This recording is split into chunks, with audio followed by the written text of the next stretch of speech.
BackBeat is proudly sponsored by the Santa Barbara Bowl. Welcome to BackBeat, a show highlighting people that make a difference using music in our very own community. I'm Shannon, and we tape our show right here at Playback Recording Studio, a cutting-edge facility for film, television, and music production, located in the beautiful city of Santa Barbara. Coming up, he was inspired by the birth of his twins to not only play the ukulele, but to learn to compose and write music. We meet the talented Ukulele Jim. And the Santa Barbara Bowl, best known for its stunning views and awesome concerts, gives back by supporting education in the arts and music. We visit education outreach recipient and musician Cameron Tummel. He introduces team building to our schools by using drum circles. Also, Santa Barbara has its own American Idol. It's called Teen Star. Come with us as BackBeat follows the local musicians from the auditions to the finals at the amazing Granada Theater. Plus, hot off NBC's The Voice, soulful singer-songwriter Orlando Napier answers some questions and sings for us. So keep it here and keep it loud. We'll be right back. Santa Barbara Bowl's education outreach provides much needed support for music and performing arts events and programs for area students. $1 of every ticket sold to bowl events helps to fund arts education throughout Santa Barbara County. A big thanks to Playback Recording Studio for supplying the location for BackBeat. Playback Recording Studio is a cutting-edge recording facility for film, television, and music production.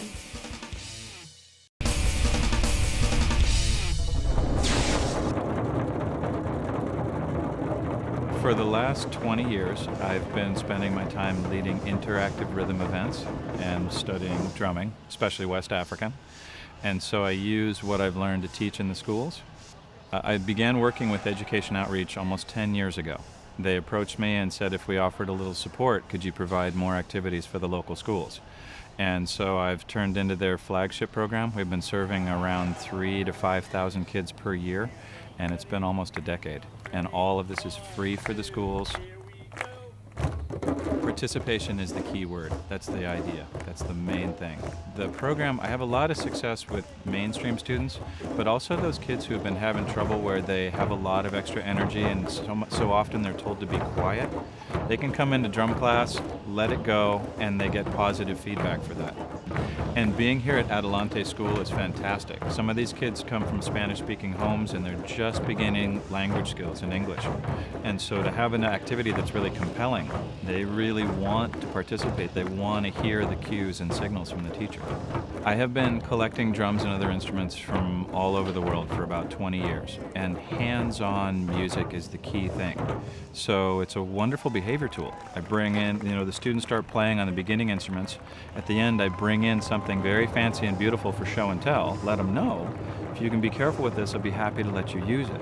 And it's a great motivator. They tend to be very careful with the instruments, really great with each other. So being able to provide the instruments is a key component of the program. So I get all kinds of reactions. Sometimes the quietest kids, the ones who you'd never expect, are the ones who grab these enormous drums and kaboom, and suddenly they feel so empowered. Welcome back.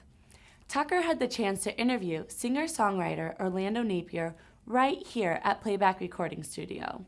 Let's listen in. So Orlando, I know you've been in music for a really long time. What was your first memory of knowing that you were going to be a musician or really get into music?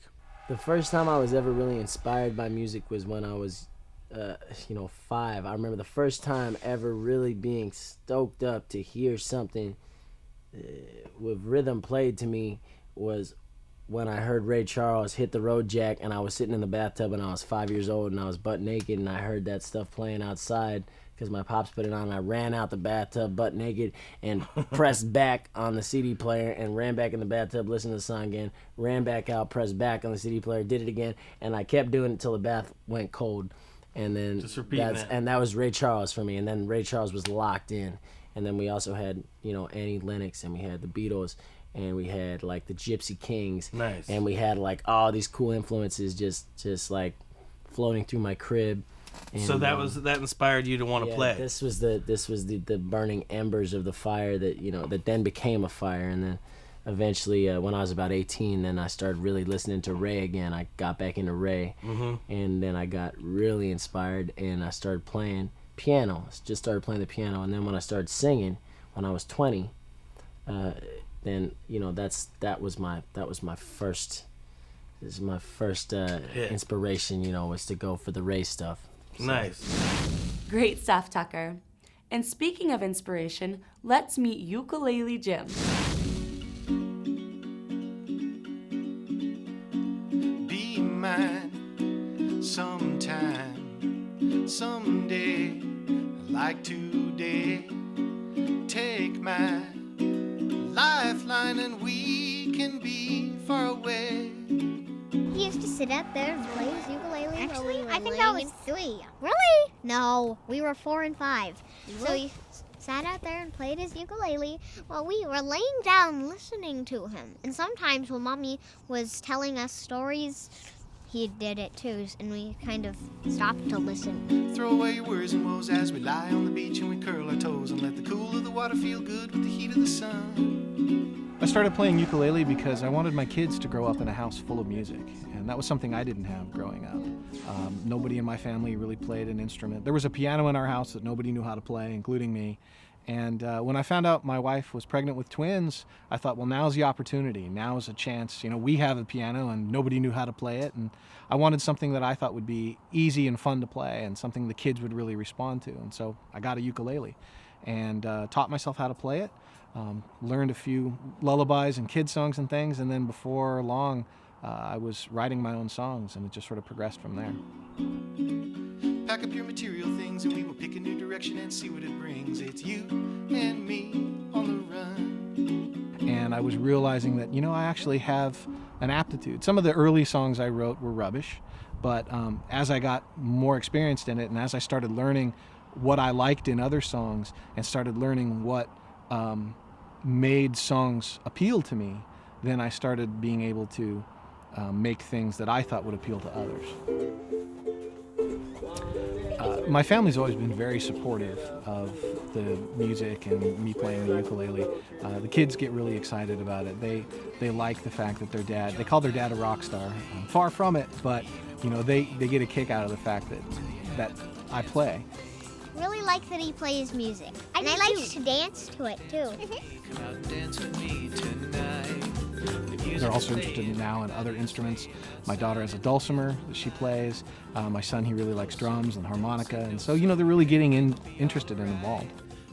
We do it for both things. So we can learn how people get together and make the music, and so we can just listen to it because we like it. And a couple years ago, I put out an album of children's music, inspired by them, and they actually are on the album. I used their voices and collaborated with them. How do I help? Sometimes their voices in some of the songs. Oh, I forgot about that part. Superheroes don't make money. And so they feel really connected to it, and it's really special to be able to share that with them. I just always have been inspired by music, and me too. Now I am inspired by my dad. What she said. Let's go. Start slow. Don't wait. It's not too late. So when I started making music, it was just me and the ukulele, and I was recording rough demos and I was uploading them to a site for musicians to collaborate with one another worldwide. And I started getting some interest. I got guitarists and drummers and bassists who would upload parts to my songs, and I all of a sudden had complete songs, and I had enough material for an album. And I shipped that off to a guy in England who mixed and mastered it for me. So my albums feature not just me on the ukulele, but a full band. And what's funny is it's a full band of musicians I've never met. You and me get away for one more day. There is one bass player I play with. He's actually in Fresno. He's come down. So I've met him and we've had a beer together. But the rest of them, man, I can't wait to meet those guys someday. Music is a great outlet for me because I've always wanted to do something creative. I've always needed a creative outlet. I get to involve my children with it, and so I'm really having a lot of fun with music, and I hope to branch out and become more prolific and do more with it and learn more as I keep going. Throw away your worries and woes as we pick a new direction and see where it goes. It's you and me on the run. It's you and me on the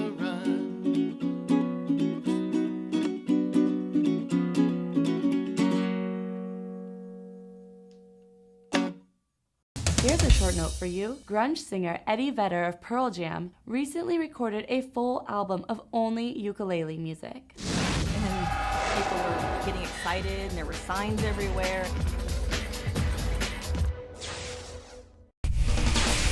Welcome back again. Orlando Napier gave us a scoop with his appearance on NBC's The Voice. Listen in. So Orlando, I know all the Santa Barbarians are really stoked that you got on The Voice this year. I am too. I got to watch it. What? Give me a little 1-2 punch on how that was for you. The Voice, man, it was an awesome opportunity. I got on the first season, but because of a legality issue, they cut me and they said they were going to call me back the second season. I didn't actually believe they were going to, and then they did. They called me back, and I got on, and I got a chair to turn around. It was Adam Levine. And then we did our thing until the battle rounds, at which point I got knocked out by a country girl. Mm-hmm. And you know, it was a little controversial, but it was what it was. You know, I laid it down. I did Easy Like Sunday Morning, the Lionel Richie tune, and I got 2 great televised episodes, and it's helped kick my career into gear, man, so to speak. You know, so it's been good. It's been good. Yeah, it was a good experience, man. It was heavy. It was really, you know, anxiety filled, but it was just fine. I'm ready for stuff like that. Different than a regular gig where it's just like going out and playing for your fans. Yeah, totally different. Like they try to keep you relaxed when you're getting out there, but they're also telling you that your entire career is on the line when you're getting out there on stage. So it's, you know, it's not the average gig. It wasn't what I was used to, and it's in no way normal for a musician to experience that kind of thing, but we all got to do it, you know. You got to be a showman. That's why it says it's showtime right here. And Santa Barbara has its own version of The Voice. So let's check out Teen Star. Well, the teens, I got to tell you, they've got tremendous courage. I mean, I don't know if I could go through what they went through. What do you want to sing for us? Fly Me to the Moon? North County, South County, but Rigetti for a day, San Marcos for 2 days. Just the way you are. Set fire to the rain. Over 100 people come out of Temporary home. Jar of Hearts. Some amazing talent. Killing Me Softly. Do you know what it means to miss New Orleans? On My Own. Someone Like You. By Diane. Of course you're nervous. I know that. Good luck, and we'll see you on the inside. And what I tell them is, I can guarantee you this is probably going to be the friendliest audition you've ever had. And we're going to try to make it that way, but we're also going to try to give them educational tools, something to take away so that they can get better. Connecting with us, the eye contact, it was all there. Almost always when they come out, I ask them, how did it go? How'd you feel? And I have never seen a set of auditions where so many kids come out feeling good about themselves. So everybody that's auditioning gets something out of it. But if they make it through the 10, now we're going to give them some education on how to prepare, you know, and get ready for the big show and what to expect. And then he's just going to wave and peel off. Hold. We promise you that feedback won't happen. Organizing the task and producing Teen Star is enormous. I can hear myself good. Good, okay, let's go from the top one more time. And so this has literally been, if not 3 years in the works, at least a full year in the works, and just steadily growing. We've had just this amazing group of people on our committee that have helped us put this together. And without the team and the community support, nothing like this could ever be put together. It's just been a phenomenal experience. It was really an idea to try to help our youth programs and performing arts in the schools. I get very attached to the kids. The community gets very attached to the kids. In fact, Rigetti High School had a whole busload of kids come down and support Christian. So one of the things that is my favorite part about when my dad and I created this show and being the host of it for 3 years running now is watching what happens to these kids who come out and get a stage to perform on, like the Granada. There's such a unique opportunity for kids to be able to actually do this type of performance, and they get so excited about it, so pumped up, the families all get involved, and it's really a great outlet for kids. This is the time when I comb my hair with sunglasses on and check to make sure my tie is straight for the red carpet event.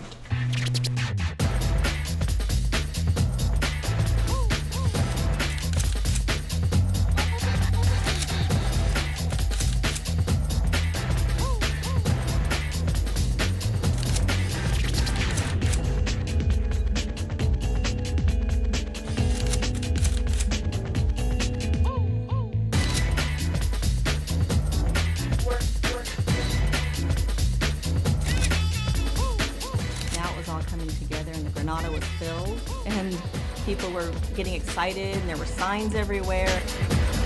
Welcome, everybody, to Teen Star 2012. I ended up by default being the host, and I've actually really enjoyed it. It's just a blast getting to know the kids, being out there, never really knowing what's going to happen. Let's bring out your top 10 finalists.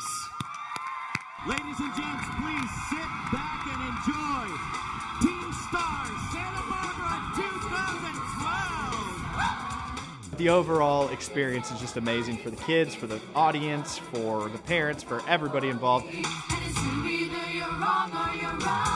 It is really about the kids, the families, the parents, the friends that want to cheer them on, and the enthusiasm that they bring. Well, let's get this thing going. Definitely a very unique competition. I've never done anything like it. I got so much love from the audience, and that just really kept me going. I can feel the audience. Everybody's excited. We're starting to get into it, aren't we? We get the great learning experience of playing on a big stage in front of lots of people and getting critiqued by the judges. Even if that was the last song I were to sing in this competition, I'm just so glad that I'm here. I mean, I was singing like that when I was 13, but that was a long time ago. So. Win or lose, you know, you go up on stage, have fun, have a great time performing, and that's all that matters in the end. Yeah, it was an amazing experience. Amazing experience. These kids are making this really hard tonight.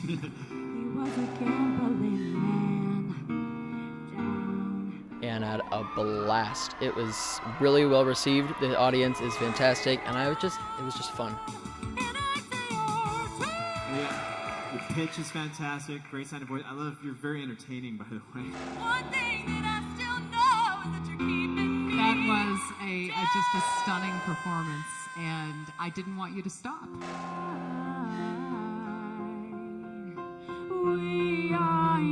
That was fantastic. That is, what a great song, what a great version of it. It takes a lot to get on a stage at the Granada in front of over 1,500 people and be streamed live all over the internet to have all your friends and family watching you. So that kind of confidence that you get, and just the confidence in yourself, I think is just a very valuable attribute. Not to mention it's just a heck of a lot of fun. Every single one of you guys are total rock stars. You all just killed it tonight. It was amazing. I absolutely would not miss it. I felt like these were my kids. I felt like I developed a relationship with the finalists. Your top 3 finalists: Rachel Lacomare, Morgan Laughlin, Zena Tuvaras. You guys ready to see some more performances?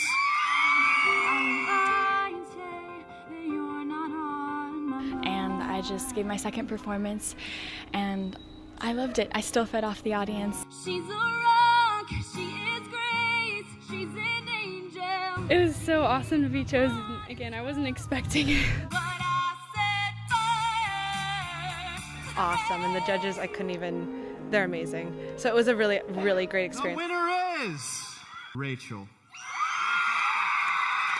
In the midst of it, whether winning or losing, so proud of her for taking the chance, and proud of all the kids that take that chance at doing this, putting themselves out there, putting their music out there, their abilities out there. I was so proud and just cheering so loud when I was at the finale. Along with Zenly and Morgan and all the other contestants, it was a great, great night full of talent and music, and it really wouldn't have been the show without all the rest of the contestants, seriously. And we made bonds, and it was so fun, and I'm just so blessed. Thank you so much. I just kind of sit back and just, revel in the fact that of all the people that made this thing and put this thing together, that they came alongside. And I'll tell you, that's a humbling experience when you have all these people that care enough about their kids and their community that they just pull together and say, we're going to do this. And when I saw that, I don't know, it just made it worthwhile. It was great. Here's a short note for you. American Idol's Scotty McCreery became the youngest male to debut #1 on Billboard with his first album.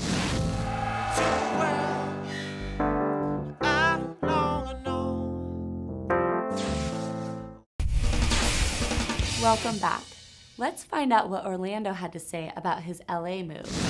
So Orlando, where are you originally from? I know that we're here in Santa Barbara for a while, and now you're living in LA. Well, I was born in LA, and then when I was about 15, I moved up to Santa Barbara, and I spent high school in Santa Barbara. Now I'm back in Los Angeles, and I started, my musical roots really evolved in Santa Barbara and playing all around SB, which is a great town. I still come back here, and I feel a lot of SB love when I do, but now I'm in Los Angeles, and I play a lot down there. We play in Santa Monica. We're mostly a West Side band. We play Harvell's in Santa Monica, and we play Whitsand in Venice, and we duck around Hollywood when we feel like it, and then we come up to Santa Barbara every few months, and Ventura we play too. So we stay as busy as we can. Nice. And you can find my music just by typing my name in. You type in Orlando Napier to Google, and you find everything. But OrlandoNapier.com is my website. Okay. Facebook.com/Orlando Napier Music is my Facebook, and my Twitter is at Napier Music.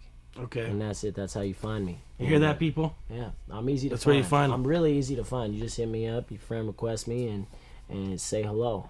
He doesn't disappear. He reappears. Yeah. What he said. And with that said, let's get to it. Orlando Napier sings Measure of a Man.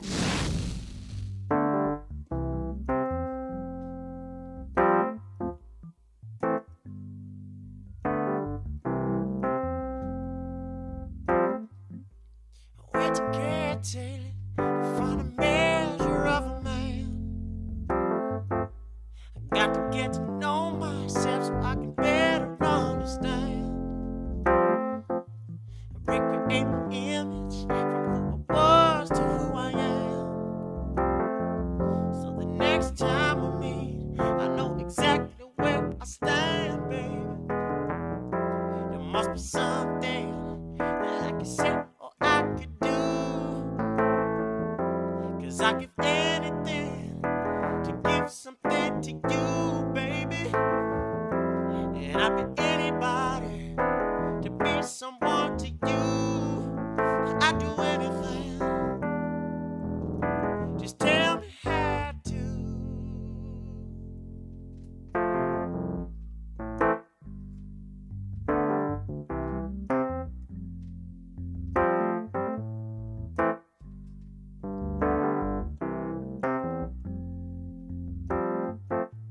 Back on the street, out of the dust storm, into a world I don't longer know. I walk downtown, I see you in a restaurant. You're with a man I used to love.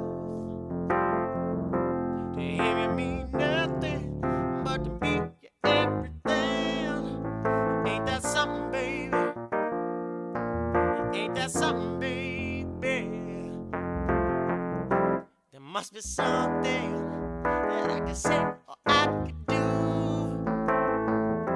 'Cause I give anything to give something to you, baby.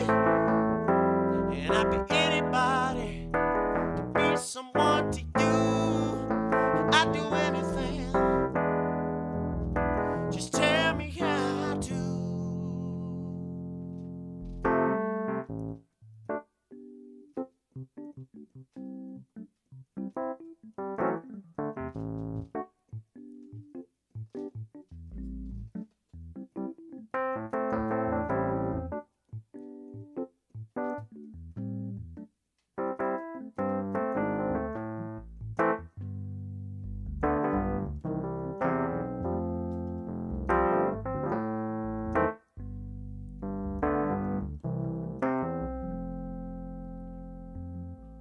If I could be anybody, who would I be? If I could be in that man's place, you'd be sitting next to me. If I was wearing that man's shoes, you'd be walking next to you. If I could do anything, that's exactly what I do.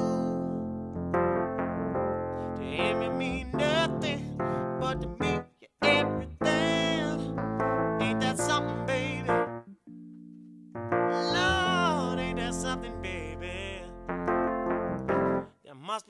nothing that I can say or I could do. 'Cause I give anything to give something to you, baby. And I'd be anybody to be someone to you. I'd do anything. Just tell me how to.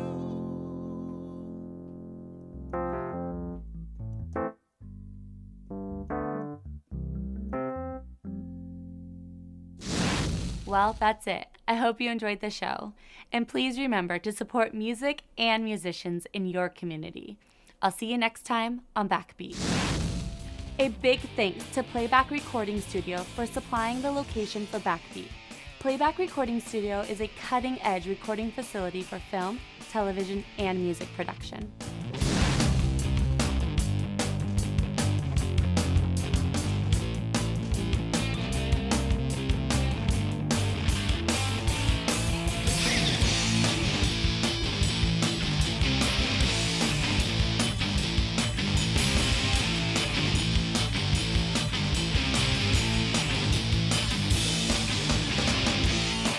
If you would like to be on BackBeat or have any ideas or interesting stories of people that make a difference in our community by using music, please go to our Facebook page and search SB BackBeat.